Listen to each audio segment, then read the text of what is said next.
Hello, hello. Good morning. Happy Tuesday, September 16th, 2025. I am Manila Chan. That over there is Ted Rawl. You're tuned into the Ted Manila Information Show, TMI Show for short, because we bring you way too much information.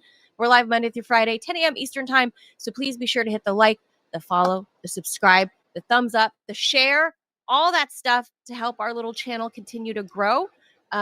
Ted, I don't know about you, but I'm feeling a little miserable this morning. I can't tell if it's because it's the weather changing. It's the start of the school year, and obviously I have a little one, so he brings all kinds of great germs home.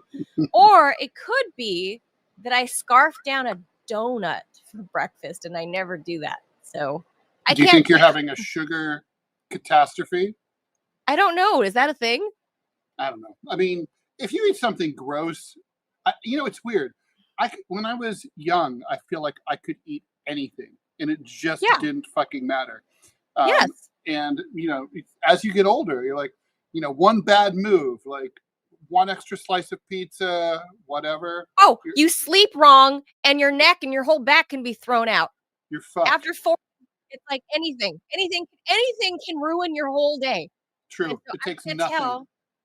I can't tell if I feel miserable because the kiddo brought home some germs from first grade, or the donut isn't sitting well because I don't normally eat. Don't forget, there's always the perfect storm. It could be all of the above. Oh, they're all getting together and working together. Yeah, that can kill you when you're over 40. Yeah, just you wait. It only gets easier and more fun, Manila. Like the other day, I think like 4 days ago, I went to get a haircut. And then I'm like, I feel good about myself because look at my hair. 62 years old. I look pretty good for a 62-year-old. All this hair? Yeah, and then they show me, they show you the back. And you're like, wait, what the fuck is that? The big bald spot in the back, like back here. Yeah. And I'm like, it's like not all. Are you losing some? Oh, yeah. It's like, Oh, it's a little spot, Ted. Well, I'm but I was like, holy shit. I was always proud of my robust head of hair. And it's like, that's small. That's not. I thought you were gonna say like there's like this. No, it's not. No, Namaka size, like. Yeah, I have to convert to Judaism. Just for that. Yeah, just for that. Yeah, that doesn't mean I'll support Israel. I'll be one of those I'll be an anti-Zionist Jew. Yeah, but then you can throw all the stones that you want. Imagine that. Oh, that's true. I can throw all the stones I want anyway. Wait, what do you mean? You can, but no, because there's extra chutzpah behind it if it's coming from somebody that's Jewish. Oh, so if you're saying if I go and like do solidarity, like and do jihad, or in this case, Jewhad. So like when Max Blumenthal or Dave Smith, who are both Jews and they're anti-Zionist and they speak out against it, there's more behind it. There's more like oomph behind it. Well, that's true. Yeah. Because they're Jewish. Yeah. So that's what I'm saying. So, I feel like this would be a Larry David. By the way, I think I just your enthusiasm episode. Did anyone else ever come up with Jewhad? I don't know. I just made it up. I want to know if did I just coin something? And if so, will it take off? Or is it one of those things where it's like, oh, dude, like, Woody Allen invented Jewhad. What are you talking about? I mean. Well, I feel like this is a perfect Larry David episode of like where somebody would convert to something else just to shit on it. So right. Right. Yeah. This is that instance. And you would be able to cover the little spot that you're getting. I love in Larry David when what is it, Funkhauser, who his friend who converts to Judaism and becomes insufferable and basically constantly telling other Jews what to do.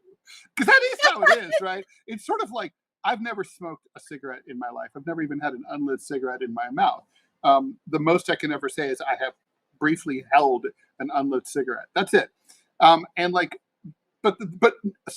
I hated smoking. I'm really glad that it's not a thing anymore. It should be banned. It's as far as I'm concerned, it's a product that when used as directed kills you. So that's a bad product. Now, the thing is, That said, no one hates smoking more than me, but there's no, you know who's really insufferable is former smokers. They're fucking insane. They're totally like, that smells so bad. You people are disgusting. And you're like, I'm a former smoker. You smoked for 20 years. What are you talking about? Well, what the fuck? I'm a former smoker. I don't say anything to current smokers. I don't go around bitching at everyone. Over on the YouTube feed, Anamander Rake says the term jihadi does exist. Really? I guess it's one of those things like, it's so easy that, like you think of it and you're like, it occurred to me that someone must have thought of it. Yeah. Thanks there. I tried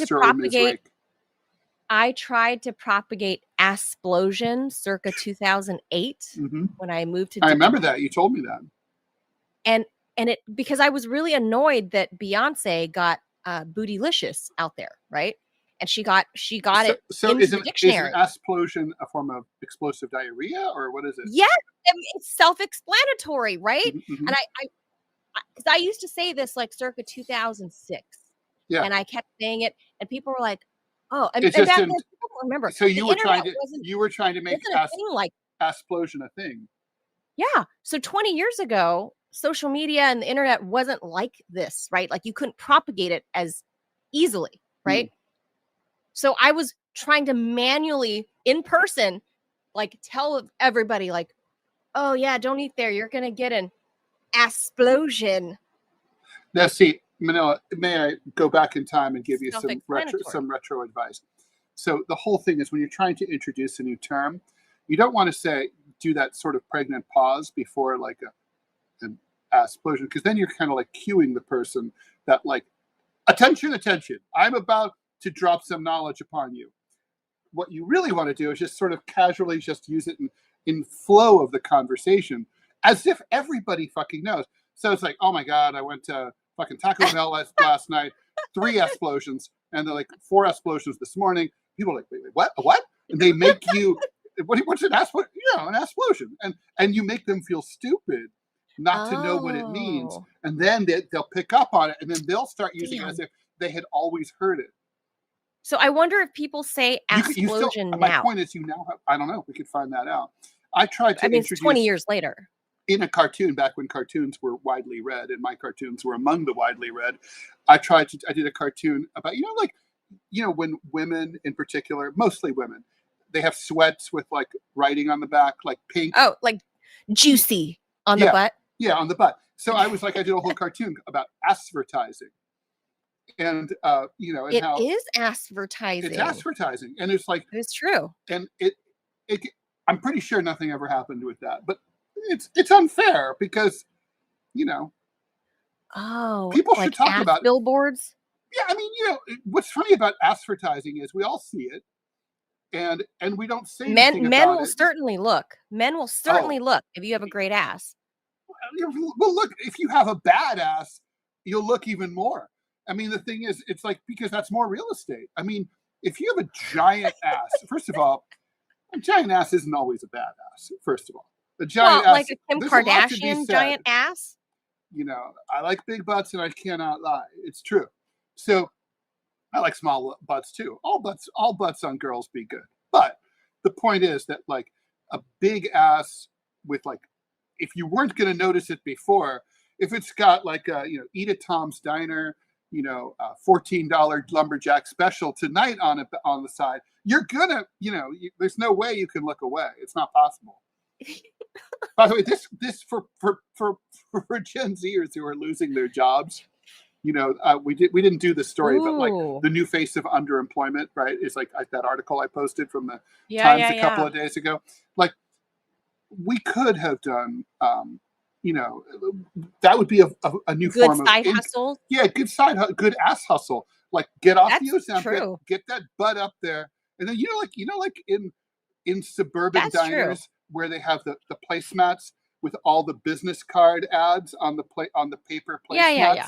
Like there's the auto shop, the car insurance place, the lawn. Well, I mean, they pay people, especially in New York City, right? You see those car billboards, driving by with the billboard, yes. So you have a giant ass. At the beach, you have the plane with the ad, like drink Coca-Cola or whatever. So you could do that. You could have like individual assets, like, you know, hey, I'll advertise your house cleaning service, you know, for 7 days on my ass. But, you know, of course there'd be different real estate, like under ass, like near the anus is like, but Ted, could they be more do expensive or lower, or it could be more. They do it on the race car drivers, the car itself and the car driver. Of course. Uniform.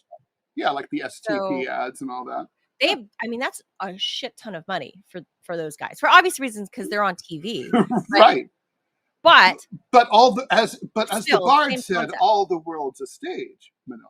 So same concept. So if you're walking around on the metro, the DC Metro, or on the M104 bus in Manhattan, and you know, you have like a maybe like right around the rectum, you have like a, you know, Bob's Red Hots.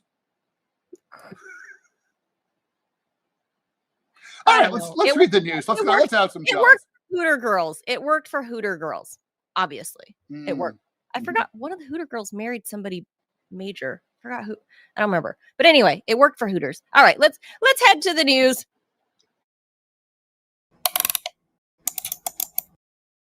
All right, President Trump is back at it, bombing boats just for fun. He announced that the U.S. military bombed a second boat that he claimed without evidence, again, was smuggling drugs from Venezuela, less than a day after he refused to rule out bombing Venezuela itself or trying to overthrow President Nicolas Maduro. The strike yesterday morning killed 3 men, according to Trump. He called them narcoterrorists. There was a Truth Social post that had fuzzy video of the strike. Trump said the strike occurred while the vessel was in international waters and no U.S. forces were harmed in the operation. Yeah, that's because they used a drone. Okay, so and not to mention you killed innocent civilians. According to a Democrat who attended the official classified congressional briefing about the last week's killing of 11 apparent Venezuelans, there was no evidence whatsoever that the ship was even from Venezuela, much less that it was carrying drugs, much less that they were members of Tren de Aragua, much less that they were coming to the United States. They could be pleasure boaters, as far as we know. We have no idea whatsoever. But nevertheless, Trump said these extremely violent drug trafficking cartels pose a threat to U.S. national security, foreign policy, and vital U.S. interests. Trump wrote, "Be warned, if you are transporting drugs that can kill Americans, we are hunting you." The strike comes as Trump flooded U.S. military ships and troops to the Caribbean in the name of combating drug trafficking. And after the U.S., of course, killed that other ship, killing 11 people, again, with zero evidence whatsoever that these people were up to anything wrong. Over the weekend, the foreign minister of Venezuela said 18 U.S. soldiers deployed from, I should say sailors, deployed from a U.S. Navy destroyer boarded a tuna fishing boat in Venezuelan waters and held the fishermen captive for 8 hours before letting them go. There was no immediate reaction to the latest strike from the Venezuelans. Speaking to reporters in the Oval Office, Trump said he had been shown footage of the latest airstrike by General Dan Kane, chairman of the Joint Chiefs. Asked what proof there was, he said, "We have proof. All you have to do is look at the cargo that was splattered all over the ocean. Big bags of cocaine and fentanyl all over the place." So you can identify that in the ocean after it's all been blown up on the high seas by a Hellfire missile. So anyway, it's like Ted, they were obviously listening to TMI when the first boat got blown up. Remember I said, can they make it at least like Miami Vice? So you see like poof, like a big plume of white. The powder. Remember I said that? Yeah, you did say that. And now Trump is saying it. Ridiculous. Well, we know Trump listens to the show.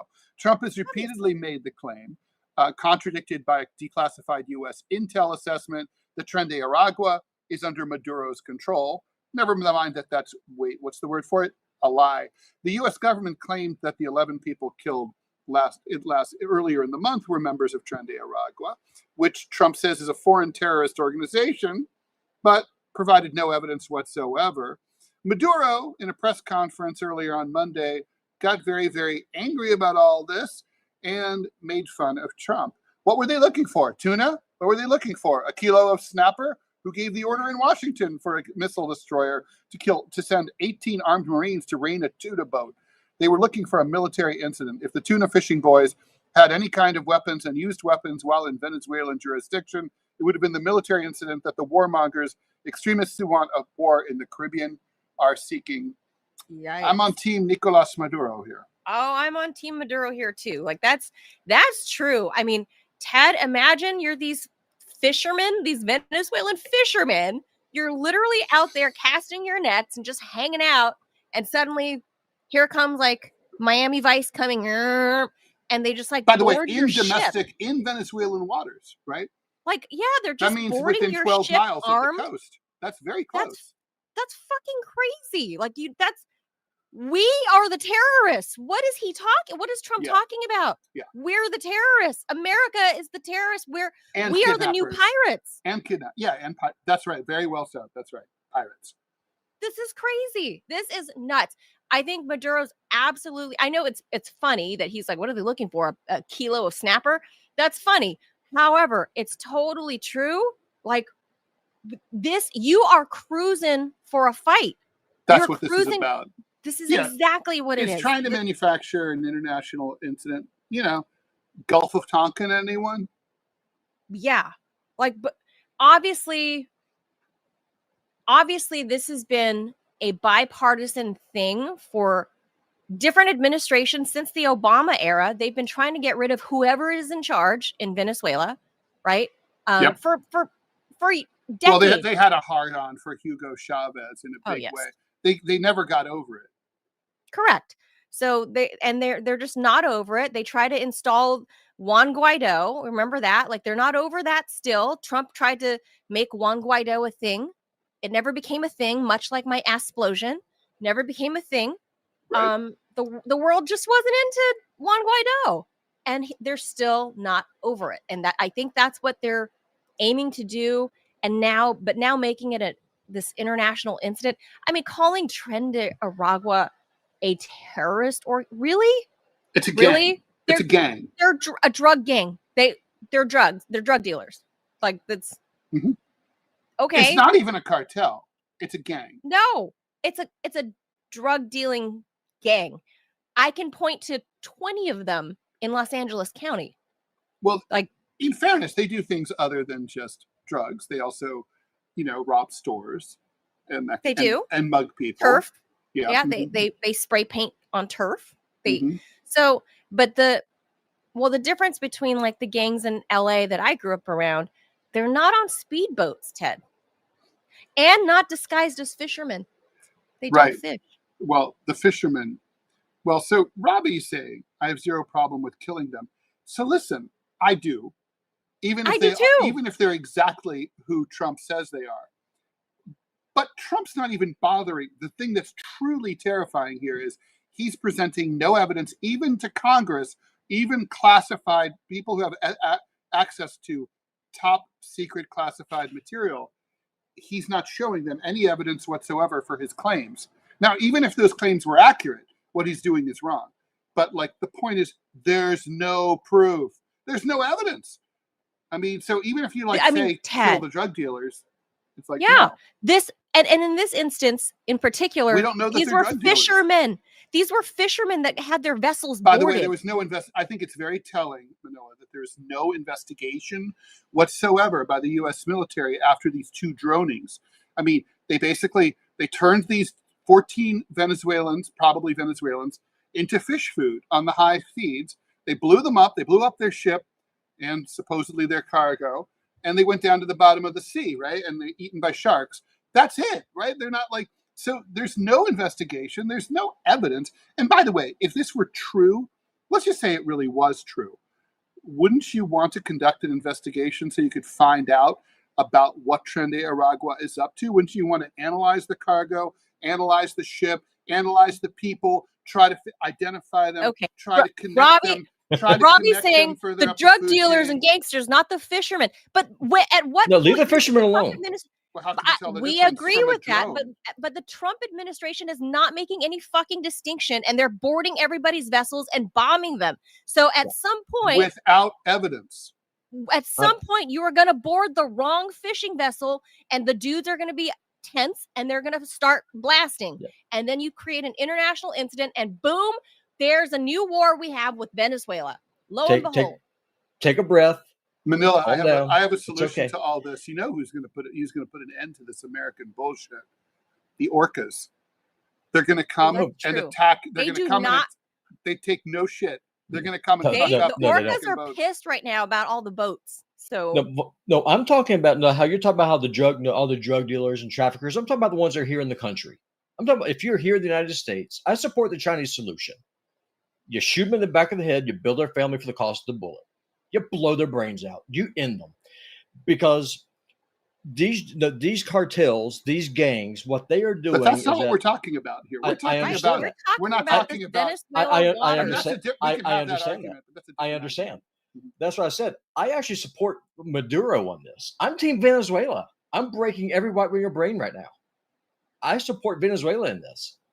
We do not have the right to go blow up these boats and be pirates on the open seas. High seas. Yeah. And if you want to attack Venezuela, look at you, Congress.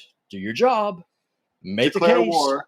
Declare war, and then we can go in there. And if we do that, I propose we annex Mexico first, and then just march all the way down, secure the passes, and just make North and Central America part of the Greater American Empire officially, and control that border because it's a lot smaller.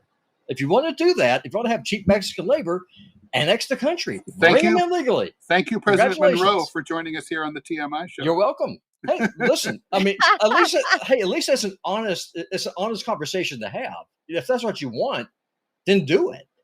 But no, but what they're talking about doing, they're just blowing up all these boats in the Caribbean.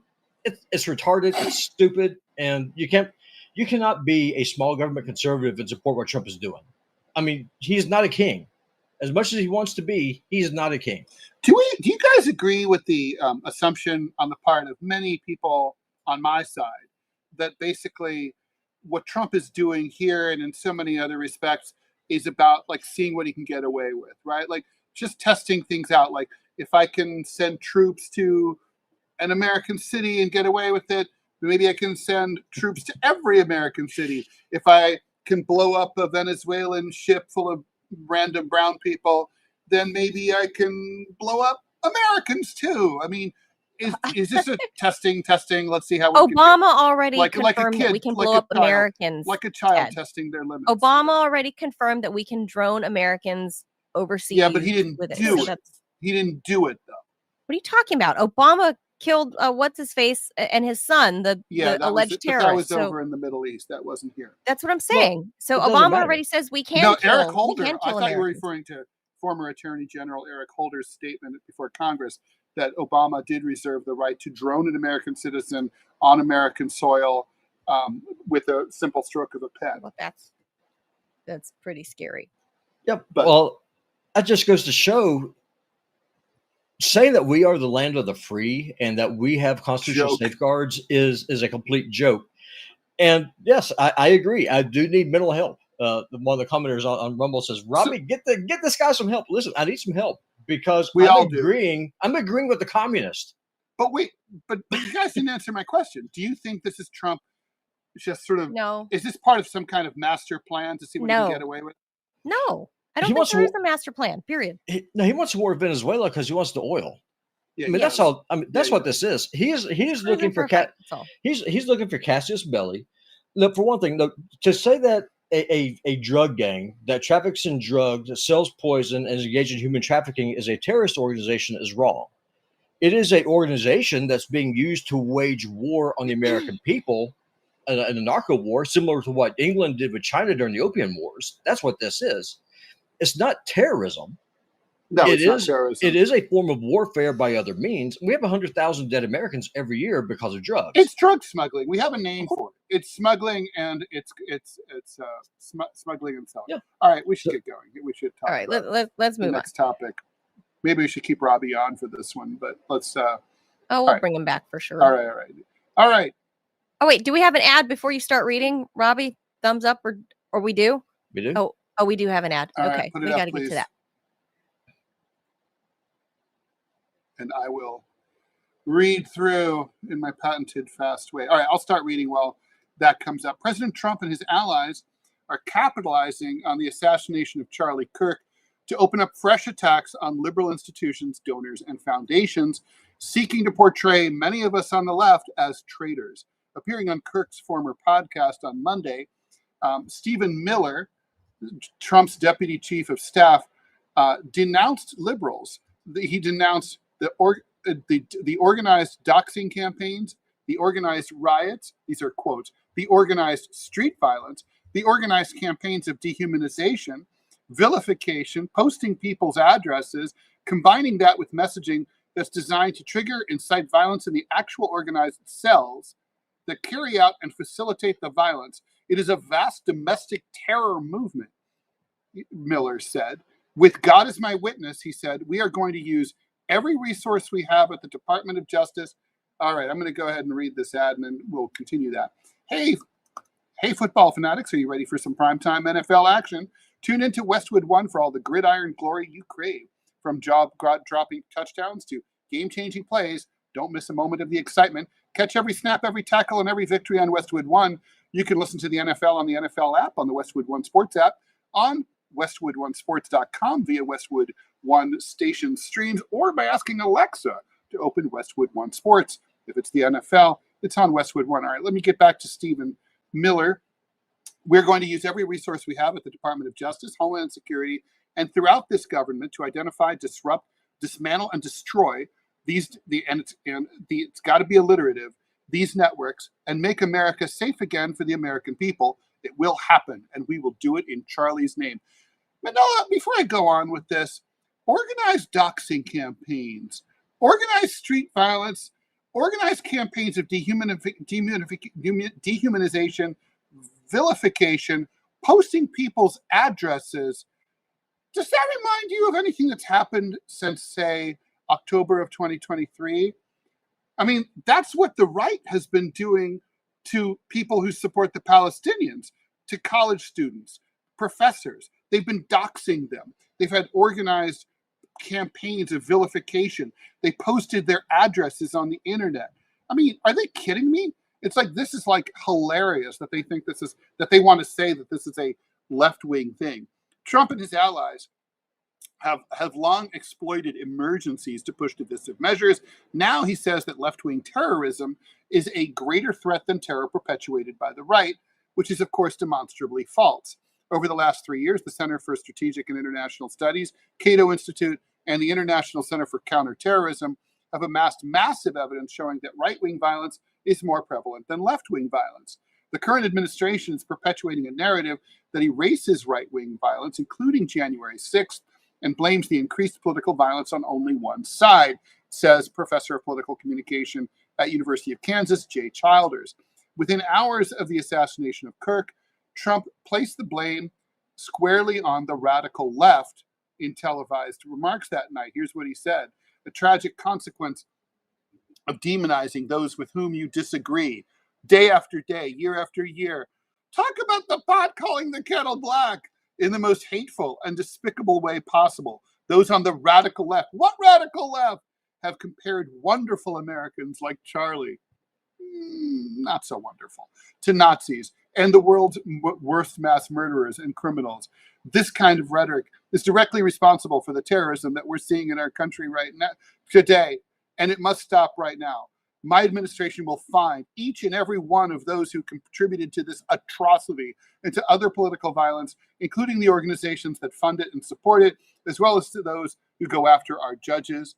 Does that include the right-wingers who killed the judges in New Jersey, law enforcement officials, and everyone else who brings order to our country? Does that include the conservatives who killed the 2 Minnesota state legislators? Anyway, Trump and his MAGA followers have not only just turned Kirk's murder into a political weapon, they're trying to build it into a national movement to publicly out everyone who criticized Kirk on social media after he died and to get them fired.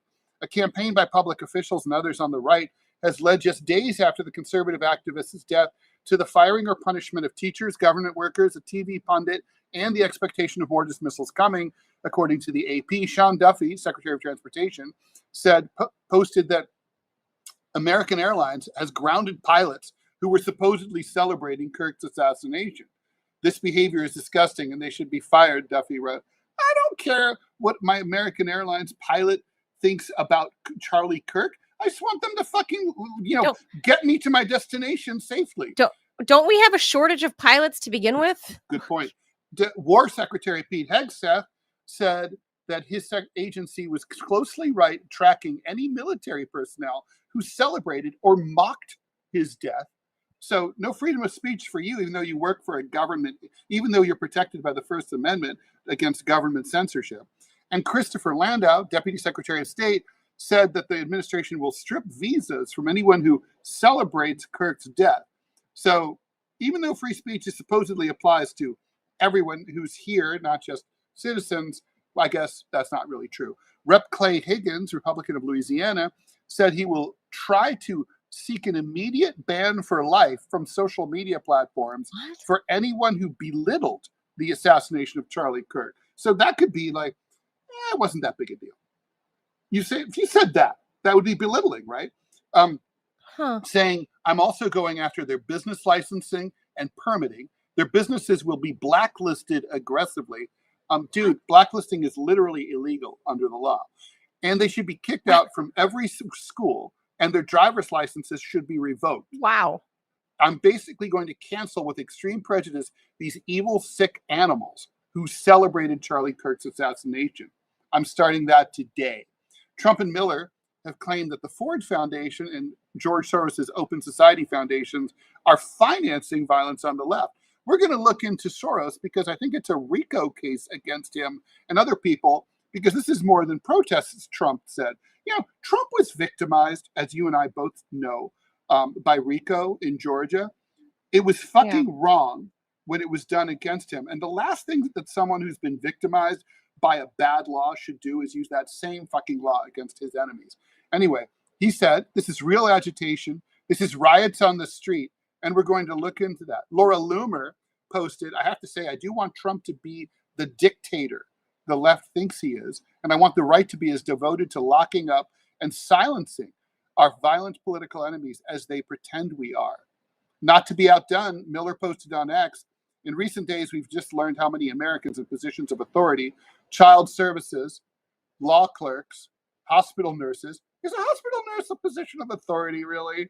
Government workers, even DOD employees have been deeply and violently radicalized. Sam Jackson, professor of emergency management and Homeland Security. Not to be confused with Samuel L. Right.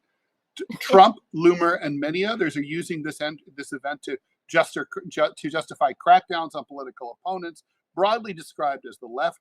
The political right in the U.S. has long tried to argue that the left is responsible for more violence than the right, but that's just simply hasn't been true for decades. Lots of folks have surfaced a lot of evidence to illustrate that the far right has been responsible for a lot more violence in the U.S. than the far left. By the way, Pam Bondi posted on X right before the show, hate speech that crosses the line into threats of violence is not protected by the First Amendment. It's a crime. Sure. Attorney General, I receive many death threats. I stopped counting at 1,000 like 20 years ago or more. So I'm just wondering, does this apply to me? Probably not.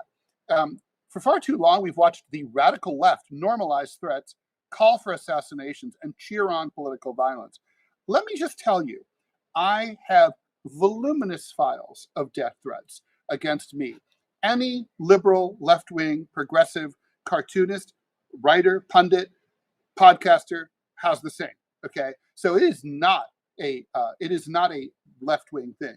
Under 18 U.S. Code subparagraph 875C, it's a federal crime to transmit any communication containing any threat to kidnap any person or any threat to injure the person of another. Blah blah blah. More quotes. You cannot call for someone's murder. You cannot swat a member of Congress. You cannot dox a conservative family and think it will be brushed off as free speech. You're the Attorney General of the United States, not the Attorney General of MAGA, Ms. Bondi, okay? So how come you don't say you cannot dox a family, but instead a conservative family? I've been doxed. It's like, I'm not a conservative. How come I'm not covered by Pam Bondi?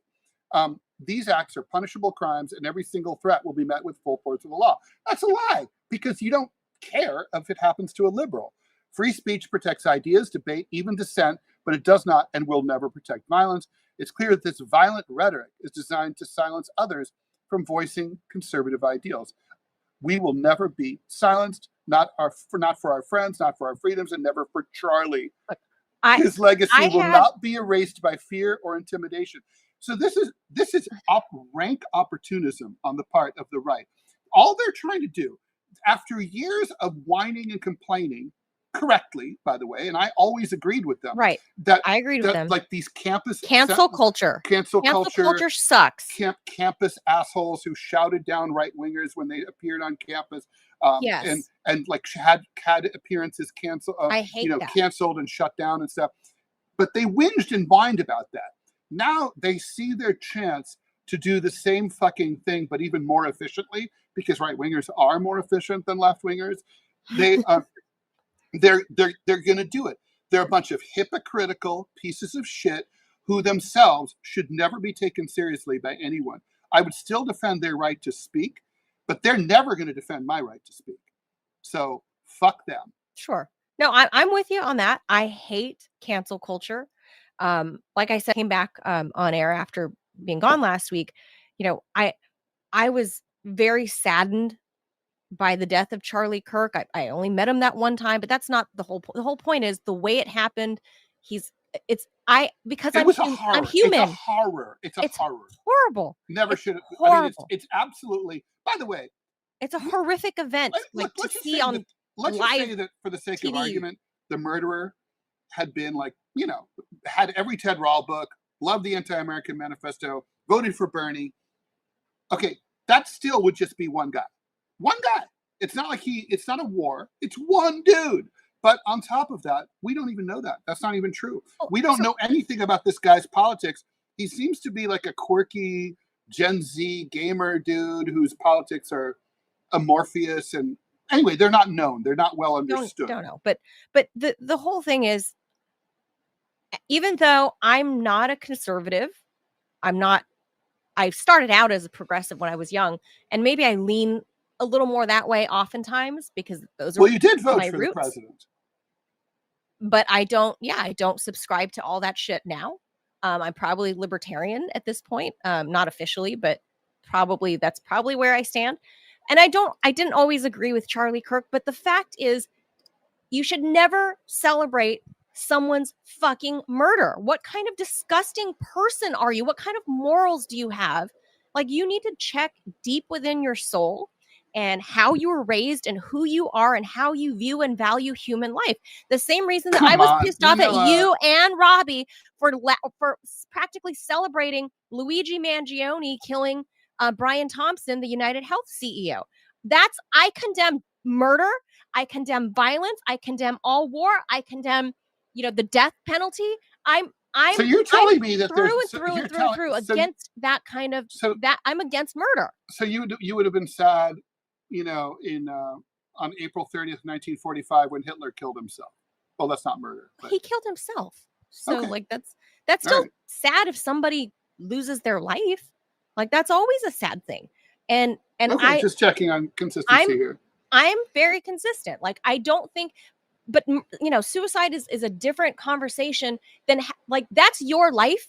I don't agree that you should end it, but that's your life. If you choose to do that, that's your own life. You're taking that into your own hands. Nobody has the right to take your life away from you. I want to be really clear. Point blank. Not the state, not a fucking random person on the street. Nobody has the fucking right to take your life from you. That is yours. That is yours and up to God. Obviously, I agree, and I'm against the death penalty for that reason. Now, that said, look, I don't think you have to mourn anyone. Look, I got to tell you, honestly, I didn't. Right, it's not against the law to be a soulless fucking ghoul. It's not against the law to be an asshole. It's not against the law. And I didn't have strong opinions about Charlie Kirk because I barely knew who he was. I mean, when I heard about it, I looked it up. I was reminded, oh yeah. This is the guy who co-founded Turning Point USA. I never followed him. I really didn't know much about him. I had to research. So it's not like I could see though how someone who had followed his rhetoric, year after year after year, and had paid attention to him, might really have grown to hate him. And that's not me. I just, I didn't have I didn't have a dog in the fight because I never paid attention to him. And so for me, I just think it's, I look at it very simply. I'm like, this is not a man who personally really did any harm to anyone. And I don't buy the idea that, like, having words toxic ideas or toxic, violence is violence. Even if words are words. They're just words. And the point is, now I do think, like, if you're, if you have beef with the policymakers, who are killing children in Gaza. But here's the conversation. I get that. We're straying from the conversation. The conversation here is supposed to be this whole cancel culture thing, which I find abhorrent on either side. I don't care what it is. We have freedom of speech in this country that should be protected. And I'm you're an asshole. I'm the only leftist probably who argued this after January 6th. When people were being doxxed and fired from their jobs for having, attended January 6th. After Charlottesville, same thing. And I came out against this very strongly. And I said, like, we shouldn't be doing this. Like, these people's politics are the opposite of my own, but they have the right to them. And, like, the ability for someone to, like, there was a pizza guy who was fired for his job. I mean, fortunately, a pizza job is probably easily replaced. But still, why should he be fired? If you're a white supremacist, as long as I don't care if he's a white supremacist. I don't care. Right. I don't care if you're a white supremacist. Maybe you're fucking amazing at your CPA job and you find all the tax loopholes. Good for you. Fucking amazing. Yeah. Like, great. Like, you want to do my taxes? Great. I don't care that you call me a horrible little yellow person. I don't care. Let's just say it's a white supremacist, right? Well, I mean, do you really think that white supremacist is going to be, like, after being fired, doxxed, abused, impoverished by the establishment, he's going to be they're going to come around and think, you know what? Jews are actually awesome, and actually black people are great. I love them. No, it's going to reconfirm his idea that, like, he's being victimized by these forces, right? So, and there's reason for him to think that. There's blowback. Right? There's always blowback. So it's not a good idea. Correct course. No, I mean, like, for sure. I mean, you don't want to isolate people and deprive them of a living and, separate them from polite society. I mean, from the standpoint, again, like, let's just say you look at the Stephen Miller stuff. Oh, like, or Pam Bondi. We're going to find these people. We're going to get them fired. They're not going to be able to drive a car anymore. Okay, well, let's just put that into perspective. You want to build my side, a left-wing revolutionary army? You keep it up. You're going to radicalize the left in a way that they've never been radicalized since the 60s.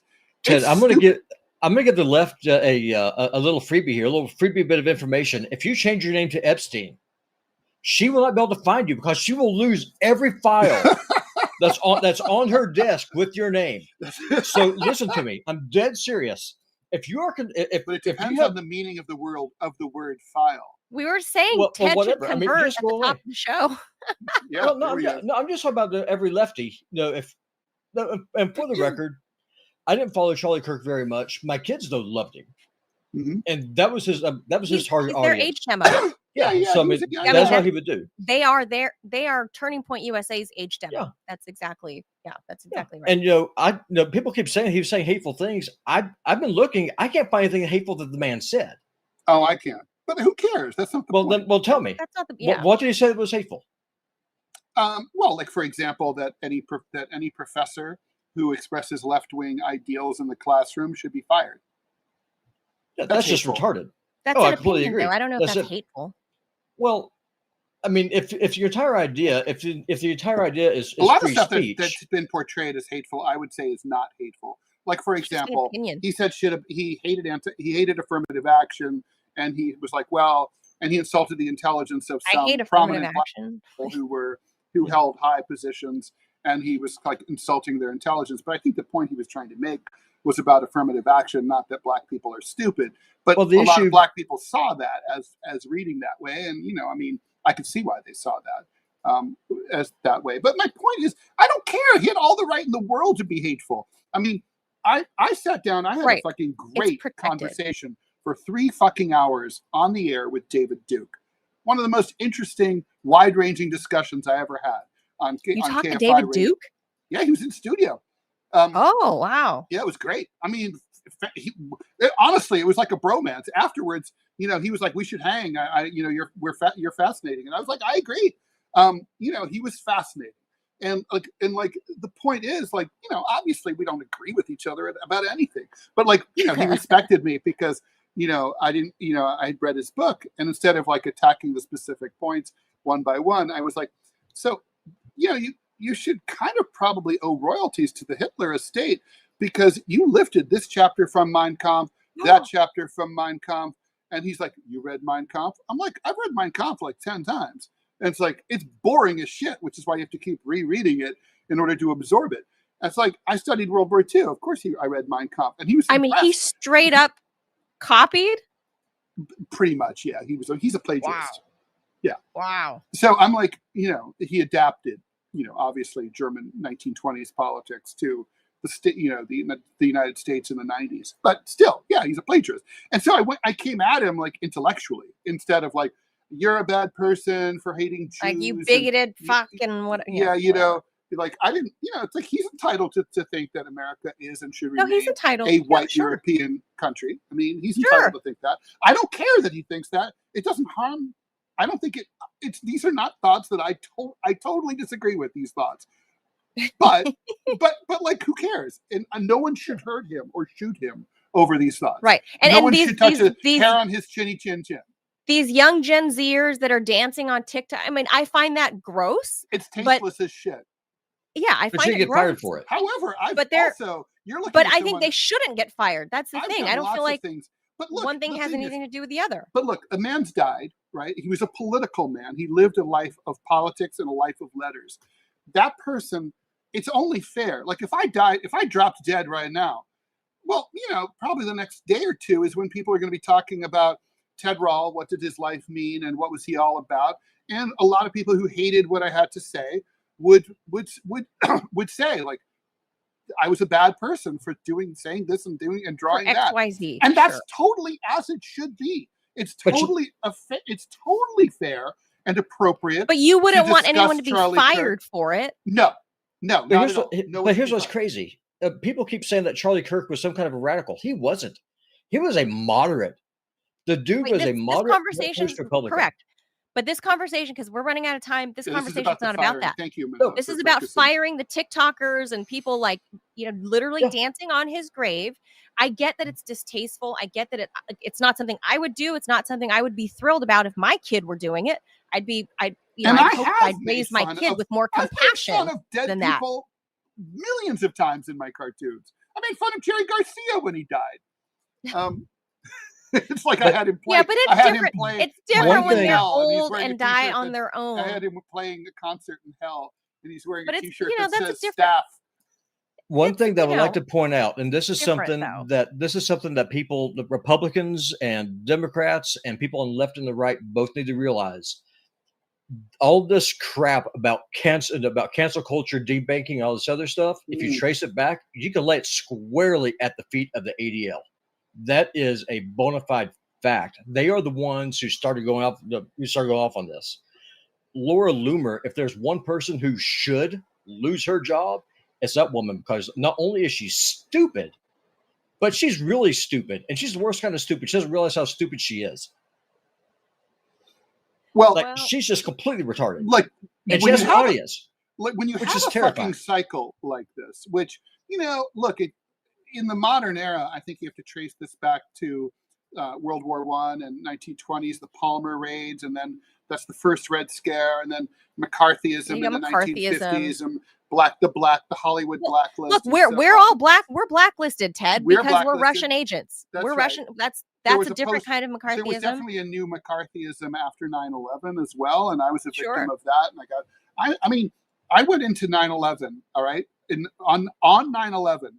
You're looking at a man who had a full-time radio gig in Los Angeles at prime time.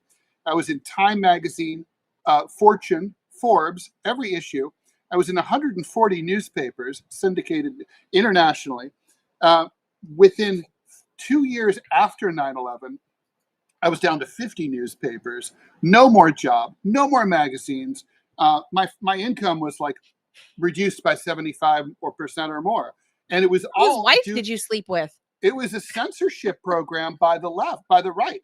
I mean, literally, I know because like my clients would show me piles of letters, all with the same exact verbiage sent from basically people who they downloaded the letter from the internet, and they're like, oh, and they would write to like the Kansas City Star and say, dump Ted Rall. They didn't even live in fucking Kansas or Missouri, right? So they live in fucking Florida. And so the point is, and a lot of these editors would cancel me because they were scared of that shit. I was dropped by Men's Health magazine. I did cartoons about relationships and sex for Men's Health. I was dropped because of my Pat Tillman cartoon that never even appeared in Men's Health. McCarthyism is definitely more from the right to the left, but the left they've been going crazy on college campuses in particular, and elsewhere as well. The left does a good job about getting in front of TV cameras, I think, is a big part of it. I think that's where a lot of this comes from, honestly. Like, for example, I think Obama kind of made this thing mainstream back with his beer summit. Remember back then when that cop arrested this black dude tried to be a professor? He locked himself out of his house. Well, he was a professor. Yeah, I know. And the cops got a call saying, hey, there's this dude trying to break into this house. And so that's when this all kind of started. That's when this kind of just started snowballing. And just one thing I just want to just point out, and I'll go away because I know that we're going long. Talk about political violence and and by the way, don't forget, but I got to say, these things go back far. Like even in the early '80s, when I was at Columbia, they had those Take Back the Night rallies where like women who claimed that they had been sexually assaulted on campus would stand up at a microphone in the middle of Broadway and 116th Street.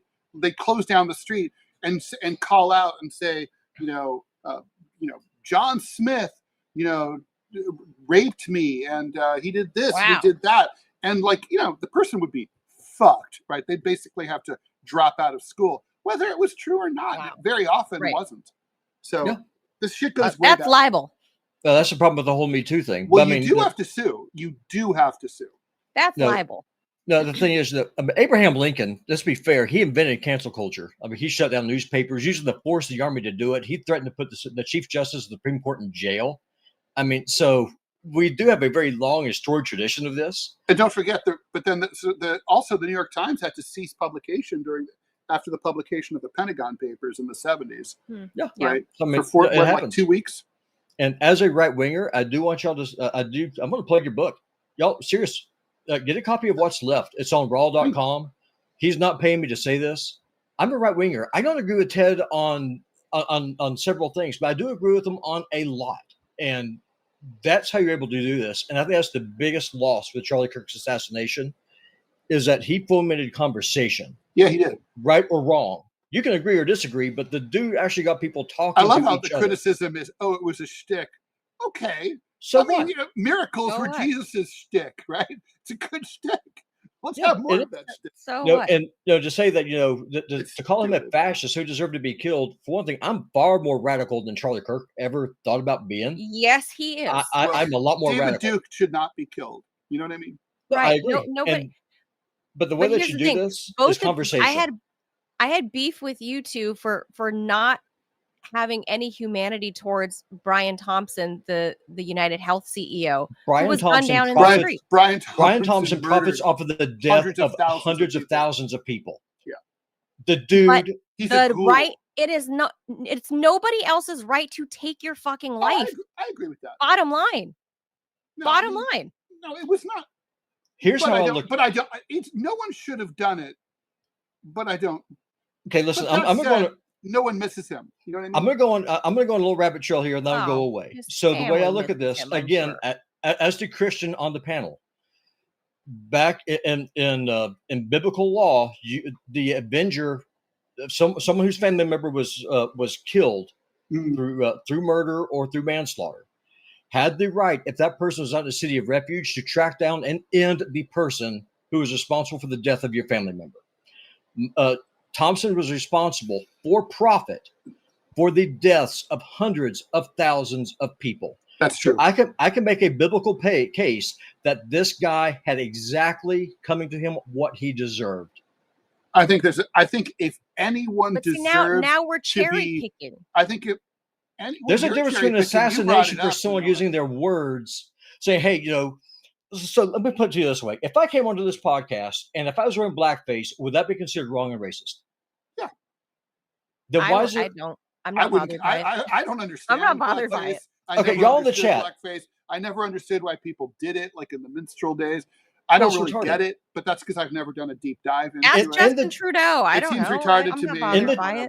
So y'all in the chat. Tiffany's, they yellow faced. So like, y'all light it up. If I came on blackface, either here or deprogrammed wherever else, and put on a show, start pretending that I was a black dude, would that be racist? If the answer is yes, then I submit to you that coming on, being a tranny, pretending like you are a woman when you're a dude, is every bit as wrong. But we haven't had any. You're taking a reality that does not belong to you. We have not had any trans guests. By the way, you want to do that, Robbie? As far as I'm concerned, you can come on in blackface. You'll be invited back. I don't care. I know I would be, but that's the point, though. Your fashion choices are on you. You want to come on with a swastika on your forehead? You do you. YouTube would not like that one bit. That'd be a Rumble exclusive. Oh my God. I'm serious. I would not. I would be like, that's. I would be freaking hilarious. But that's the point that I'm trying to make, though. Honestly, is we're talking about it. It would obviously be a joke or whatever. It would be edgy. It would be stupid. I would never do it. But just say if I did. One of those things is socially taboo. It's wrong. You get destroyed as being called a racist or anything else and just buried. On the flip side, though, I can put on a dress, go to a local gym and say, hey, I'm a girl, and go into this gym, and if someone says something about it, then that person's transphobic. They're both wrong because it's both an abject denial of reality. Okay, but we're far afield here. It doesn't matter. But that's the conversation. But Manila did bring up the question of, and I think it's important. Look, Robbie, your distinction, I really want to linger on that a little bit. Sure. It's Brian Thompson's words were not at issue here. I don't even know what his words were. As far as I know, he never said anything that was offensive to anybody. No, the issue here is that for profit, he murdered people by the thousands, and that's let's put it this way: maybe nobody should be killed that way. But if anyone should be, it's him. Murder one is murder one. Period. Murder is murder. Yeah, and Luigi's in prison. He's never getting out. Well, I mean, to Robbie's point earlier, I don't know how any of this is a victory, but he had the terrorism charge dropped. Well, that's not terrorism. That's not terrorism. I mean, what government was he trying to overthrow? Yeah, it's not terrorism.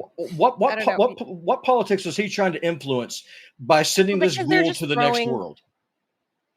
But that's where I find hypocrisy. Evil fucking dude, I find hypocrisy. And by the way, to the people who say, Charlie, the people who say that, I bet you a lot of people. There's no hypocrisy. I made a sound biblical case. A lot of people who I don't care. A lot of people who pick on Charlie Kirk, I bet those same people had a problem with Brian Thompson's death. I bet a lot of them were like, now that's not okay. And wait, say that again, Ted? I bet a lot of liberals who are making fun of Charlie Kirk and talking about the things that he purportedly said, because a lot of them aren't true, that a lot of them were more disquieted by what Luigi allegedly did to Brian Thompson, the United CEO. And it's kind of like, because here's the real issue. The left is obsessed, the American left is obsessed with words. They don't care about policies or actions. Brian Thompson's policies and actions killed people for money, at an industrial scale. Well, then you got to change the laws. Kirk didn't kill anyone. Charlie Kirk didn't do shit. Your beef can't be with poor Brian Thompson. Manila, okay. So you say you want to change he was within the scope. The scope of the existing laws in the United States says that guy was just the CEO of a healthcare company. That's all he did. So if you're saying he was murdering people tacitly because he was the CEO of United Health camp commander, then you have a problem with the laws of this land and how he was able to exploit those laws. He's comparable to Hans Frank.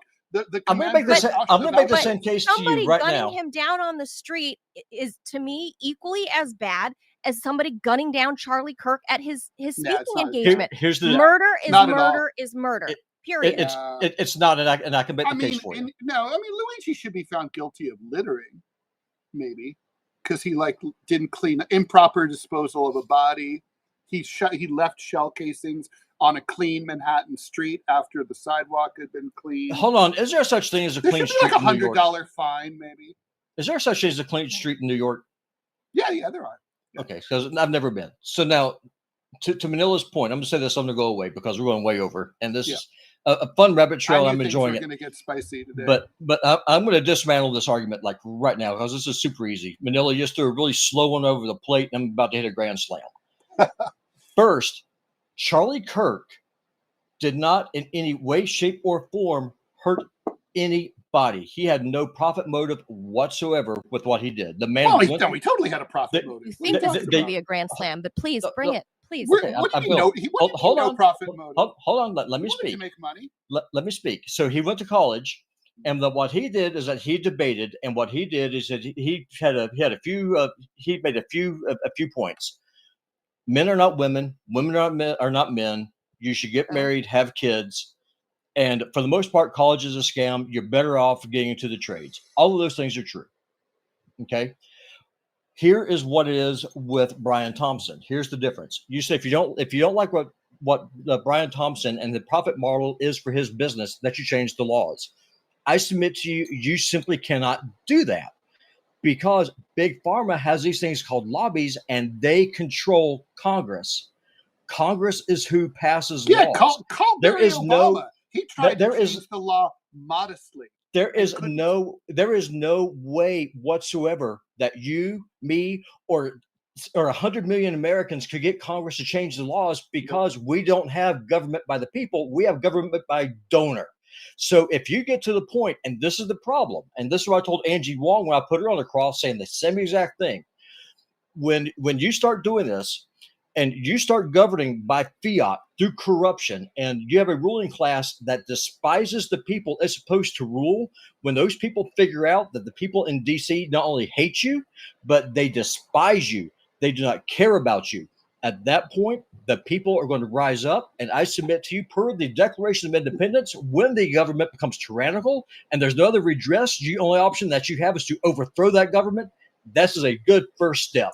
The man was a ghoul, but that's neither here nor there. Where we are is murder one. And for your personal opinion and biblical standings, by whose definition? I'm saying the laws that are on the books right now, and based on your personal beliefs, you call abortion murder. It is. Ted Rall would argue differently. No, I wouldn't. No, I think it should. I think it's murder, but it should be. But I think it should be legal murder.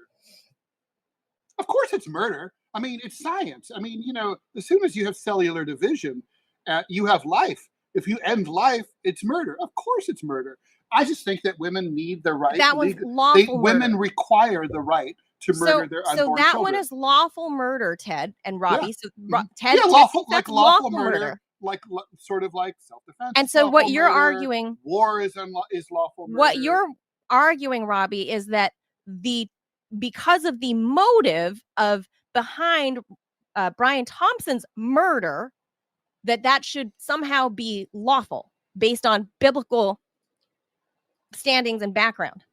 Yeah, of course, because if you are going, if the entire issue is that our government does not address the needs of the people because it is a wholly owned subsidiary to big donors, there is no regress for the common person. If someone's going to lash out at that point, if you're going to avenge yourself or your society, then you do whatever it is that is necessary to overthrow that tyrannical government. For example, is there anyone that we're talking about here? Of course, it is murder. It's the same. It's the same thing. It's murder. Okay. Murder is murder. So you qualify. But Robbie, you qualify abortion where a woman has a legal right to choose to terminate her pregnancy. Correct. You equivocate that to murder. So there's no equivocation to it at all. It is murder. Okay, so here's the difference. So that's my point is you're saying you're making this distinction there that's murder and that's not okay. And then the one with Charlie Kirk is not okay because it's based on words, but the one with Brian Thompson is okay. So my argument simply is murder is clean cut. You do not have the right to take somebody else's life. Period. If we're going to live in this so-called Western society that we have, where we have to agree that we're not going to go steal each other's shit in our houses, we agree to not break. The government steals my shit every day. What are you talking about? I'm talking about you and me. I agree to not break into your house and steal your shit. I agree to not go into Ted's apartment and kill Clovis. We have this agreement, this social contract to not fucking kill each other. That's what living in a society is. We kill each other every day. We're in murder. Don't go. I'm basing this on laws. Manila, the laws that we have is you cannot go around killing. But Manila, there's a certain point. Hold on, Ted. Just real quick. Let me just jump in. So Manila, do you understand the case I'm making for each of these scenarios you laid out? You're trying to justify why one is acceptable and the other is not. Okay, I'm not trying to. I am. So again, let me just repackage this again. An unborn baby is guilty of no crime. Killing that child is wrong. That child, by definition, has done nothing wrong. That's why I oppose bombing kids in Gaza. They've done nothing wrong. They are innocent. That is an act of murder. I agree. Okay, I'm against murder of all sorts. Number two, Charlie Kirk. The man hurt no one. He was going to college campuses. Hold on. Yeah, who cares? Fuck your feelings. He's going to college campuses and he is making an argument, trying to change minds, which I thought was the entire point of living in a democratic society. Ryan Thompson, he made a living off of choosing who lives and who dies for profit, by denying medication to people who need it for cancer or any other number of things for profit for shareholders. The man was a ghoul. There was zero empathy with what he did. Everything for what he was doing was a profit margin. And that man, for the sake of money, consigned people to death in slow, painful, agonizing ways. Which I know this for a fact because of my job. That's why the polls showed that people approved of Brian Thompson's murder. They don't approve of Charlie Kirk's murder. There might even people who think that he was an asshole, for the most part, don't think he should have been killed. Now, it's like, let's put it this way. Manila, it was against Polish law, or under the law of the General Gouvernement of Nazi Germany that was then governing Poland. It would have been illegal to kill the camp commander of Auschwitz-Birkenau, right? However, it's like if you're a resistance fighter and you get your shot from the forest outside the death camp on the day that Hans Frank happens to be out, with his family, going for a little walk. Walking his dog, and you pop him, you violated the law, no question. But if you've done anything wrong, that's the question here. And so that's the case that I'm making, is that it all comes down to motive. Wrong? Answer the question, Mel. Yeah, I don't believe that I don't believe in the death penalty. I don't believe in war. Jews and everyone up, gypsies up the fucking chimney, 20,000 a day. Two this wrongs, guy's in charge of it 6 million wrongs, and one more don't make a right. Like that's okay. All right. Well, I admire your consistency. I'm consistent. I'm anti-war. I'm anti-death penalty. I am anti all of those things that kill, that extinguish human life. Those are not things I would engage in, and those are not things that I would ever promote. Now, if it's somebody like in terms of abortion, that's where I kind of get libertarian. Where it's not something I would engage in, but that's somebody else's body. This is going long. Let me ask you another question, and Robbie can ask more if he wants. But I got to. So, Manila, let's just say in my scenario, right? Like, just like I wouldn't get gay married. Hans Frank in the forest, and I know that operations are going to be disrupted at Auschwitz for a week. And so 140,000 people aren't going to die as a result of my actions. And I've saved 140,000 people. before they get a new commander and they get back up to speed. But I killed Hans Frank. Am I a bad person? Sure.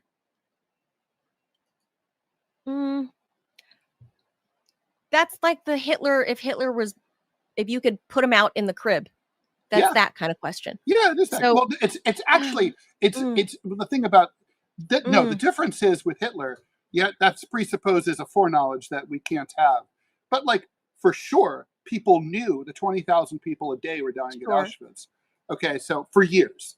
So for about 2 years. I would oppose not only what Frank was doing, but I would oppose you murdering somebody, because then you have that on your conscience. But am I a bad person?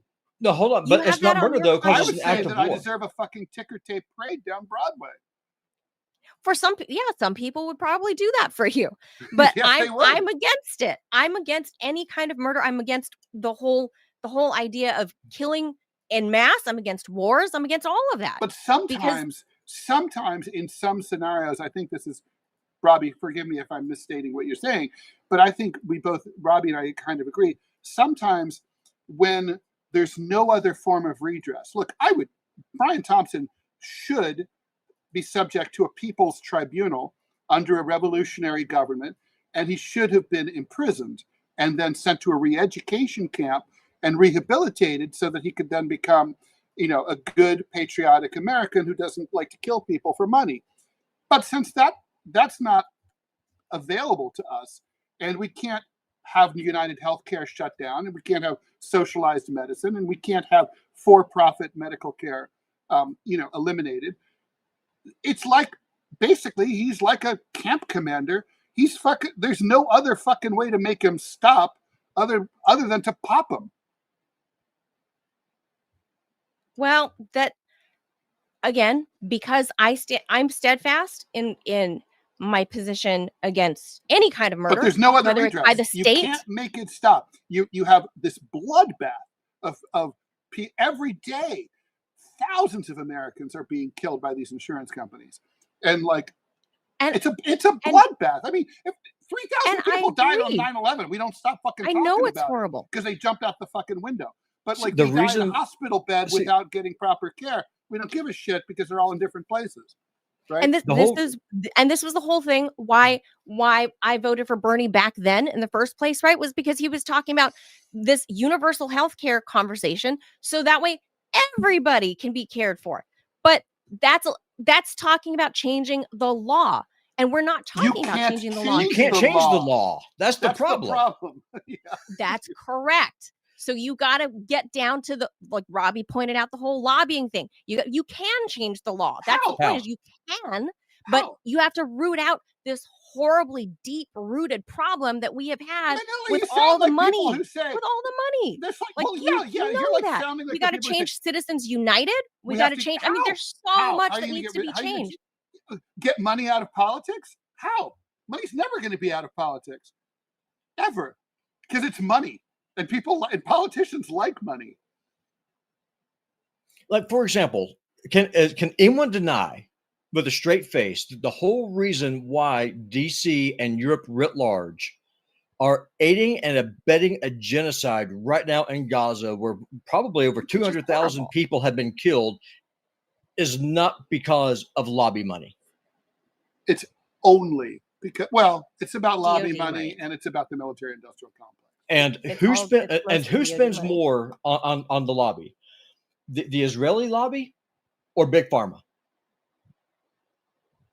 Say again? Who spends more money on American elections? Big Pharma or the Israeli lobby? Oh, who spends more? Pharma. So then, do you honestly think Congress is going to do anything? The whole reason why a revolution could change it. And the whole reason why the founding fathers, the whole reason why they went to war against England, was because the king and parliament would not address the issues they're bringing up over a 2-cent tax on tea. That's which was a modest tax, by the way. Of course it was, and it was to help pay for their defense in the French Indian War. Yeah. That didn't matter because they were against this whole concept of taxation without representation. It didn't matter about the money; it was all about the principle. Mm-hmm. So now, just fast forward 250 years, we have corporations running our government. I mean, forget calling Charlie Kirk a fascist. Our government is fascist by definition. We are controlled by corporate interests. Right. That's true. It's classic Italian fascism. And so then at that point, I'll just make this last argument. Now we'll go away. There's no appetite to change it. Doesn't mean has totally not true. It's not plenty of appetite. That it's not the ability. No, there's no appetite to change it. Everybody drops out of show. If you could send, not the American people. I'm talking about in Congress. Well, there's no appetite to change the laws. That's the whole point. That is the point. That's the American people want to change it, but we keep electing the same assholes that won't change it. The American people aren't. If you're given a choice between corporatist 1 and corporatist 2, like, you don't. Is that a choice? That's not a choice. And I've said this on our old show at Sputnik, and I'm saying it again. It's not a democracy, Manila. You have to change it from the ground up, and there's nobody is really willing to take the helm to take those appropriate and necessary changes of how we get people on the ballot, of how, like I said, Citizens United is one of them. Manila, I would run against Ryan Zinke next year if I had the money to do it. I can't go on the ballot. I don't have $1 million. Do you have $15 million lying around up your ass? I don't have the money. That's the problem. Point. And so you're actually making my point for me. I said this very thing on Sputnik 3 years ago. You can't change the system. It's the system. That's why it's the system. That's why. And there's people that are in office that'll continue to protect it, while the people on the street want something different. Right. But that's how you get political violence. That's the whole issue here. And I know we're going to be having this premium episode tomorrow. This is the whole problem. The reason why Trump is doing this with Charlie Kirk and running this thing to the hilt, to quote the Rahm Emanuel, never let a crisis go to waste. Because as soon as the communists like Ted and the righties like me and whatever the hell you are, Manila, wake up that the people in D.C. are the ones that are fucking all of us, that's when D.C. goes up in flames. And to make sure that doesn't happen is that they play us against each other for as long as they possibly can. That's the issue. Because when people on the right figure out that no one's going to help them, no one's going to save them, and they figure out they got all the guns and they've got a lot of power. Mao Zedong is right. Political power grows out of the barrel of a rifle. When they figure that out, all bets are off. And we're not going to have another civil war like Lee against Grant. What we're going to have is make the French Revolution look like a walk through the freaking park. And that's what scares the hell out of me. And I would rather have 6 or 7 Brian Thompsons get taken out because they are so corrupt, instead of 60 million Americans starving to death when this whole thing goes up in flames. Because mark my words, that's what's going to happen. Yeah, it is true that if you killed 6, healthcare CEOs, they'd straighten up. Honestly. Well, the thing is, I don't think that they would, because even after Brian Thompson got taken out, there was no conversation about actually addressing the issues. It was about, we got to get more security. Yeah, take their names off the corporate website. Yeah. How about you stop using AI to determine who lives and who dies, so your profit margins will go up, so that way you can get yourself another house in Hawaii. Yeah, but I think honestly, if it just became a thing, like how to be number 2 in Al Qaeda, like a year of live, was a very dangerous job for a long time. It's like no one would want that job at a certain point. Let's just say it's like, hey Ted, the good news is we're offering you a $10 million a year job. The bad news is it's CEO of United Healthcare. I'd be like, I like my cat. I like my kid. I like my podcast. I like breathing. So I think I'm going to pass up on that job. And like, if they couldn't get anyone to do it because it was scary, because they'd all be killed, an armed society is a polite society. Well, it's just like, what the hell is the name of that slave who led that slave revolt? The biggest one in American history back in the 1830s. Last name was Taylor, I think. He led a slave revolt, killed a whole bunch of families. Actually, I ended up calling the militia up from Virginia, North Carolina. Nat Turner, yep, Nat Turner. To Manila's point, what he did was murder. 100%. But he used violence as a way, because he had zero power in any other way to make a point. Help. Yeah, of course not. And so that's the question: is when do you realize that whenever a system, whenever a government has its foot on your neck, and that's the whole and the whole thing with the whole COVID thing, it just ties into it. Who owns my body? Do I own it, or does the state own it? If the state owns my body, I would want to be highly responsive to the people. Otherwise, I'd be like setting up my own demise. I mean, even Nazi Germany, which was a totalitarian dictatorship, even they were concerned about public opinion. And the way they handled that was they couldn't do polling because everyone was scared of pollsters. So they had spies go to cafes and bars and listen to people who were drinking, who tended to have looser tongues. And they talked and they reported back to Berlin, oh, people are really concerned about the Fuhrer. They think he's not paying attention to this and that. And like, that's how they got feedback about like what was going on and what the German people were actually thinking. I mean, the point is American Congress, our system, they don't care at all what we think at all. I mean, if they did, we'd have socialized medicine because most Americans want it. If they did, we wouldn't have had open borders because most Americans didn't want it. If they did, we would never have had free trade agreements because most Americans didn't want them. It's like the point is we're an afterthought. They come con us into our votes every 4 years. You know how like in Europe, in the UK, for example, or in France, we just watched Emmanuel Macron's government just collapse again. That's a great example. He doesn't care about the French people. It would be great. It would be great if we can constantly like collapse Congress and start over, pick new people. Because the system is set up to oppress us. It's not a democracy. It's not even a republic. It's an oligarchy. The only way that we could actually address this would be by repealing the 17th Amendment. I think we need to overthrow the government and start from scratch. Well, then, if there gets to be more political violence, join Team Righty, because I guarantee that's what's going to happen. And maybe we can have an alliance of convenience and agree to disagree on certain issues. That's the side that has more guns. I'll just say that much. I don't think abortion's an important issue, like enough to like not have an alliance with people on the right.